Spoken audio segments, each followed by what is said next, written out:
fazer uma ou duas contratações que o Abel disse que o Palmeiras vai fazer para a próxima temporada. E para mim, isso é o Dudu lá no começo, né? Depois o Flamengo também conseguiu nomes que a gente poderia usar aí, né? Como o Atlético Mineiro também, mas assim, jogadores que por alguma razão não interessam ao mercado europeu, o problema dos europeus tem nível muito alto para o nosso mercado. Que chegam aqui, desequilibram e ficam por várias temporadas, né? Eu acho que isso também, essa é uma vantagem. A gente falou aqui do que Flamengo e Palmeiras têm feito nos últimos 4 anos. Eles têm conquistado, né, esses títulos todos também com manutenção de elenco. É lógico que não é o elenco inteiro, não são os mesmos caras desde 2019, mas assim, você mantém uma base. O Dudu foi e voltou o quê? Uma temporada, não é isso? E ele volta... Ele passou uma temporada no Catar. Mas está presente em todo. E aí também tinha a ver com questão pessoal. Enfim. Isso, exatamente. Mas ele faz parte desse grupo do Palmeiras desde 2019, né?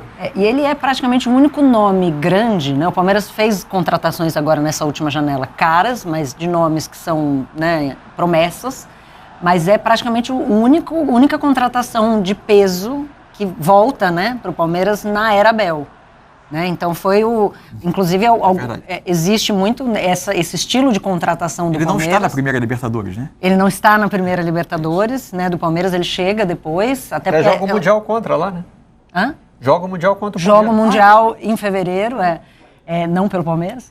Mas ele é isso, ele é uma exceção nesse estilo de contratação do Palmeiras, né? Porque o próprio Scarpa, né? O Scarpa que consegue a façanha de fazer o Palmeiras não sentir falta do Rafael Veiga, que era um dos melhores jogadores do Brasil, que a gente chegou a falar de Veiga em seleção brasileira, né? Fica ausente por lesão e Covid, agora de novo ausente por lesão, e o Gustavo Scarpa consegue isso, né? O próprio Rafael Veiga, o Zé Rafael, o Gustavo Gomes, nenhum desses jogadores tinha um grande nome quando chegou ao Palmeiras, né? A exceção é justamente o Dudu, que voltar e se manter, né, se integrar a esse elenco e voltar a ser ídolo no Palmeiras. Mas é de fato um jogador que, né, um belíssimo investimento, fez um golaço, né, um golaço no jogo contra o Avaí, um jogador de muito talento. O que Flamengo e Palmeiras têm de aspecto talvez mais notável nesse período, além da capacidade de atrair esses grandes jogadores que algum tempo atrás pareciam inacessíveis ao mercado brasileiro? Essa questão da estabilidade, né? Se quebrou a lógica da conquista seguida do desmonte, que era muito característico do futebol brasileiro. Primeiro porque a Europa mudou também o alvo, né? O alvo são os jogadores muito jovens. Acima de uma determinada idade, o episódio Scarpa ele é uma exceção por ser uma peculiaridade de um jogador que está ficando livre. Então, é um investimento, em tese, muito menor para o clube inglês, para o Nottingham Forest, que vai levá-lo. Ao mesmo tempo, como a Europa mudou o alvo, esses jogadores que estão numa idade de mais maturidade esportiva, primeiro, eles são inacessíveis ao restante do mercado brasileiro e mercado sul-americano. E eles já estão numa idade que eles não interessam tanto ao mercado europeu. Em tese, é um benefício, porém, em alguns momentos, quando você inicia uma discussão sobre a necessidade eventual, isso acontece em qualquer equipe esportiva, de dar uma arejada nesses elencos, o reencaixe desses jogadores não é tão simples também, quando você precisa eventualmente provocar uma situação de mercado para saída. Você tem mais limitadas as opções de mercado onde esses jogadores podem se encaixar, né? Talvez um mercado asiático, e às vezes não é o plano desses jogadores. O fato é que hoje a estabilidade ela é amiga desses clubes economicamente mais poderosos do Brasil. E fica como você falou, né? Não tem muita concorrência, porque o Brasil está jogando sozinho, né, do ponto de vista financeiro, no resto do continente.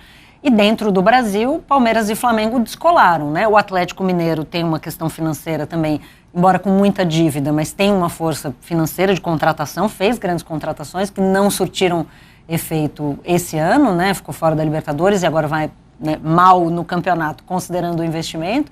Então descolou, né? É isso. Tem 2 lugares para onde você quer ir, uma estrutura de treinamento também, né? CTs de ponta, né? Treinadores, no caso do Palmeiras, já com 2 anos de casa, que no Brasil é uma eternidade, então realmente vai fazendo uma força que hoje é muito difícil alcançar. Vai ter que pegar onde os dois, né, perderem, escaparem, descolarem, forem eliminados. Mas, assim, num campeonato... Um calendário exigente que, eventualmente, você não consegue ficar nas 3 frentes. Exatamente. Aliás, esse é um debate importante, eu acho, sobre o Palmeiras na próxima temporada. É lógico que o Abel tem a convivência com esses jovens que vão emergindo e vão, aos poucos, ocupando espaço, e ele tem, talvez, uma capacidade até maior do que a nossa, claramente maior do que a nossa, de entender qual é o real potencial desses jogadores, mas são jovens sujeitos às suas oscilações naturais da idade. Então eu acho que se o Palmeiras... Eu sempre trato com muito cuidado essa questão, precisa contratar, não precisa contratar, porque o Abel fala sobre isso na coletiva dele.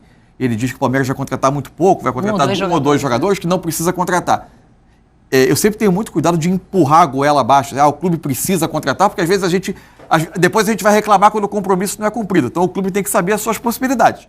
Falando apenas sobre o aspecto esportivo, se o projeto do Palmeiras é continuar como o clube de ponta do Brasil, que disputa todas as competições, e o ano não vai aumentar em 365 dias, e o calendário brasileiro vai continuar impondo 80 jogos, eu acho que o Palmeiras trabalha muito no limite. Então eu acho que não me parece tão claro esse não precisa contratar. O Palmeiras tem alguns desníveis em algumas posições que ficaram muito claros nessa temporada. A questão do lado do campo, quando você começa a usar o Mike, quando você começa a usar o Vanderlan, quando você começa e nota que o nível não se mantém em algumas substituições. Na questão dos volantes é igual, em alguns momentos. Eu acho que não me parece tão claro esse não precisa contratar, apenas sobre o aspecto esportivo. O Palmeiras sabe a sua condição financeira e os jovens, eu acho que eles são muito promissores, mas têm uma carga natural de imprevisibilidade.